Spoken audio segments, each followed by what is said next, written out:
भाग दिसतोय। इथे आतल्या बाजूला स्विमिंग टँक आणि बऱ्याच गोष्टी तयार होत आहेत।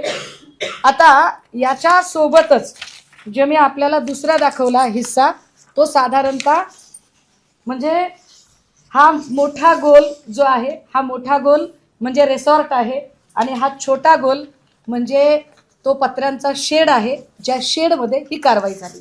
हे अंतर साधारणतः आपण बघा, इथे आपल्याला साधारण जर आपला कॅमेरा जर झूम करू शकलात तर हा एक महामार्ग आहे जो गावामध्ये जातो। हा महामार्ग गावात जातो आणि याला जोडून एक पांढरी रेषा आपल्याला दिसते। हा साधारणतः 1200 मीटरचा रस्ता आहे सिमेंट कॉन्क्रीटचा। हा 1200 मीटरचा सिमेंट कॉन्क्रीटचा रस्ता, याचे साधारणतः माझ्याकडे अजून निविदा आली नाही, पण जी मी माहिती घेतली त्यानुसार हा 75 लाख रुपये किमतीचा हा रस्ता बांधलेला आहे। हे विशेष आहे की बघा, इथे एकही गाव दिसत नाही, इथे घर नाहीये, इथे लोकवस्ती नाहीये, इथे वर्दळ नाहीये, इथे कुठेही माणसं राहत नाहीत। मग 75 लाख रुपये किमतीचा रस्ता इकडे का दिला? हे सिमेंट कॉन्क्रीटचा रस्ता का बांधला इथे? हे फार विशेष आहे की हा सिमेंट कॉन्क्रीटचा रस्ता का बांधला? जर इकडे एकही माणूस नाही, गाव नाही, घर नाही, वर्दळ नाही, तर या शेडला जोडणारा रस्ता का केला गेला? जर आपण पायी चालत गेलो तर 15-20 मिनिटं लागतात, जर आपण या ठिकाणी गाडीने चालत गेलो तर साधारणतः 5 मिनिटं लागतात। मी आता आपल्याला हा फोटो दाखवला पाहिजे। हे शेड आहे, हे रिसॉर्ट आहे।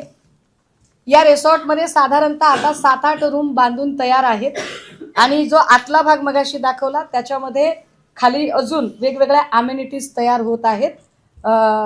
हे इकडे काम, त्याची गिट्टी आणि फरशा आहेत। हा पत्र्यांचा शेड आहे, ठीक आहे। इकडे एक डस्टर गाडी थांबलेली आहे जी कारवाईसाठी गेलेली होती। आता कारवाईसाठी गाडी गेली होती आणि ही साधी गाडी आहे। आता याच्या नंतर या सगळ्यांमध्ये ही जी कारवाई झाली, या कारवाईमध्ये 45 किलोचं ड्रग सापडलं।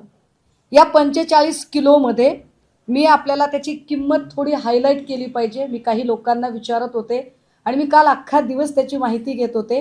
52 ग्रॅम जर ड्रग्ज घ्यायचा असेल तर 52 ग्रॅम ड्रग्जला 10 लाख रुपये लागतात।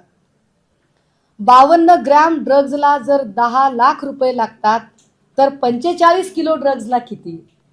तर ते साधारणतः 115 कोटी रुपये होतात। 115 कोटी रुपयाचं ड्रग्ज या ठिकाणी सापडलं आणि ही बातमी फारशी काही हायलाईट होत नाही, हे विशेष। बरं, आता ही माहिती मी तुम्हाला देते, ही इंटर रिलेट कशी होते बरं? तर मी सांगितलं पाहिजे की हे रिसॉर्ट कुणाच्या मालकीचं आहे? हे रिसॉर्ट साधारण प्रकाश शिंदे या व्यक्तीच्या मालकीचं आहे। प्रकाश शिंदे कोण आहेत? प्रकाश शिंदेंचा काय संबंध आहे आणि प्रकाश शिंदे इकडे का गेले होते? तर या शेडला, हे जे शेड आहे या शेडला, याचा मालक आहे गोविंद शिनकर। गोविंद शिनकरच्या शेडची चावी ही ओंकार डिगेने मागितली। ओंकार डिगेला सावरी गावामध्ये काळू नावाने ओळखतात।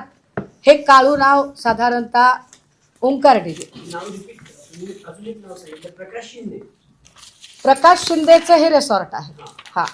हा जो शेड आहे, हा शेड हा गोविंद शिनकरच्या मालकीचा आहे। गोविंद शिनकरच्या मालकीचा आहे हे मी कसं काय सांगू शकते? तर त्याची तुम्हाला मी सातबारा दिली पाहिजे। येस, पत्र्याच्या शेडमध्ये ड्रग सापडला आणि या शेडची सातबारा गोविंद शिनकरच्या नावची आहे। ही गोविंद शिनकरची सातबारा, या गोविंद शिनकर कडून चावी घेतली ओंकार डिगेने, असं गोविंद शिनकरने माहिती दिलेली आहे। ती माहिती आलेली आहे पुढे। आता याच्या नंतर जे रिसॉर्ट आहे ते रिसॉर्ट हे प्रकाश शिंदे नावाच्या माणसाच्या मालकीचं आहे। त्याची ही सातबारा, हे प्रकाश शिंदे। आता प्रकाश शिंदेच्या नावची ही सातबारा, मी एक एक गोष्ट इंटर रिलेट करत सांगितलं।